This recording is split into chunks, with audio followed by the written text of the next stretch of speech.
I'm Danny Barnes from the CCAA, and I'm joined right now by the head coach of the Sonoma State men's basketball team, Rich Shayewitz. Coach, thank you for joining us today. Thanks for having me, Danny. It's always good to be here. Well, we're kind of at the unofficial halfway point of the season. We might have more than half games to go, but everybody had their Christmas break, had a couple days to step away from it. Sonoma State stepped away during their break. They're 6-4 and 2-2 in the CCAA. I've got to make a quick note on that one. You guys went 3-0 against the Pac West, so took care of some business, making our league look good there. But, Coach, could you give us a little bit of summary on that first half of the season? Yeah, I thought, all in all, successful. I thought there were some games that we left on the table that we had chances to win, and we just didn't. I think we've played some really good teams. I think Cal State Dominguez Hills is very, very good. I thought we played a really good game against them in our opener, our league opener, and then we beat a really good Cal State LA team that is also having a really good year. But yeah, really happy in our preseason success against the Pac West, and really happy with the way our guys have embraced what we're doing. 9 new guys for the second year in a row, trying to get them to buy into what we're doing. And I love being around them, and I think they like being around each other. So I think we've got some wins just for that reason.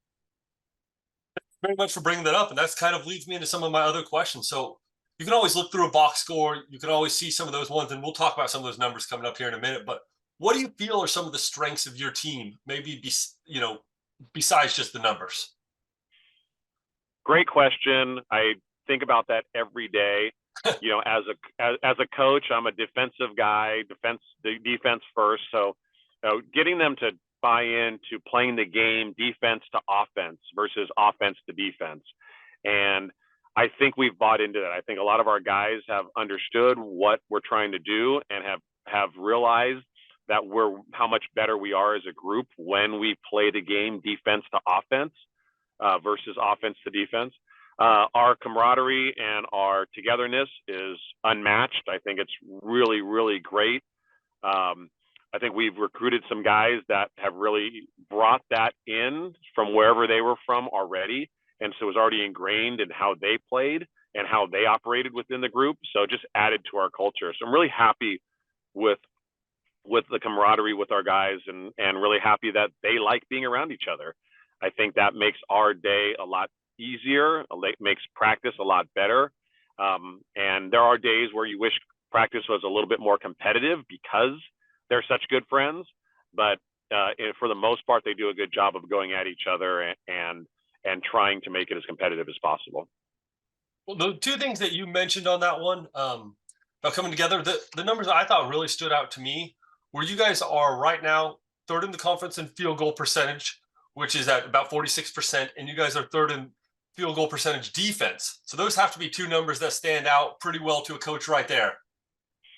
Yes, every day, right? We're talking about that all the time, that the defense travels and that keeps us in the games and gives us an opportunity to win. I actually had that conversation with them yesterday, that the defense is what helps us stay in the games, and the offense helps us win the games in the end. But yeah, I couldn't be happier of where we stack up in the league, and I told them yesterday in a factual way that what we've done in the first third of the season has been good, but don't think it's good enough.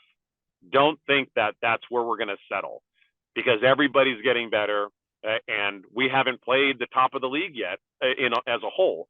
So we really need to buckle down and push those numbers. And I challenged them to get even better shots, take care of the ball a little bit more, and really defend our butt off. I'd really love to be a better rebounding team. I think we're in the positive rebounding overall, but I think we really need to be better at it to really make the jump. Understood. Thank you. I got to make a quick comment, and we were talking just a moment beforehand about, and you said you're a defensive coach on that one. Right now, your team is 23rd in all of Division II in scoring defense. You guys are giving up 65.6 points a game. This is a positive and a negative next number that comes up. You guys are 5th in the conference, but I think that just says how strong this conference is, because let's be 100% honest, it's not like this conference lacks athletes or shooters to be able to score. It's just, it feels like there's such an emphasis because everybody knows the other team can score. Could you just talk about how hard it can be to score in this conference? Well, first, I have to say, Danny, that there are some really great coaches in this conference. And the CCAA, it's kind of a misnomer that we do play a little bit of a slower brand of basketball as a whole. You know, if you look at our total scoring compared to the GNAC and the Pac West, it's always in the lower of the three.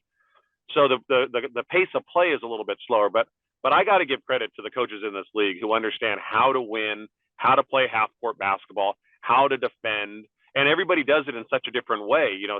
We play matchup zone. Some guys press, some guys switch everything. So I got to give credit to those guys. I think this league is a defensive league. And when you got really good coaches in it trying to play chess against each other, it ends up being a low scoring rock fight, is what I like to say. Well, thank you so much, Coach. This is why I love doing these interviews. You get that great insight. And like you said, always great to hear, like you said, even just the admiration you have for your fellow coaches of how there's more than one way to get a win, but all those wins are really tough to get. So let me talk to you just one other thing I want to hear before we get into the rapid fire questions. You've now had the chance to be with your team. As you mentioned, you brought in 9 new guys. You've had 10 games to play together. What has been something that surprises you about your team that you now know that you maybe didn't expect in October to be there? You know what? I thought we would be two things. I think first thing is that I thought we would be a better shooting team overall. And I'm a little surprised that we're not as of a good a shooting team as I thought we would be and what we recruited. So that's on the negative side. On the positive side, I think we're actually can play a little bit faster than I anticipated us being able to play. So we've been actually working on that a little bit, trying to, pick up the pace of play off missed baskets.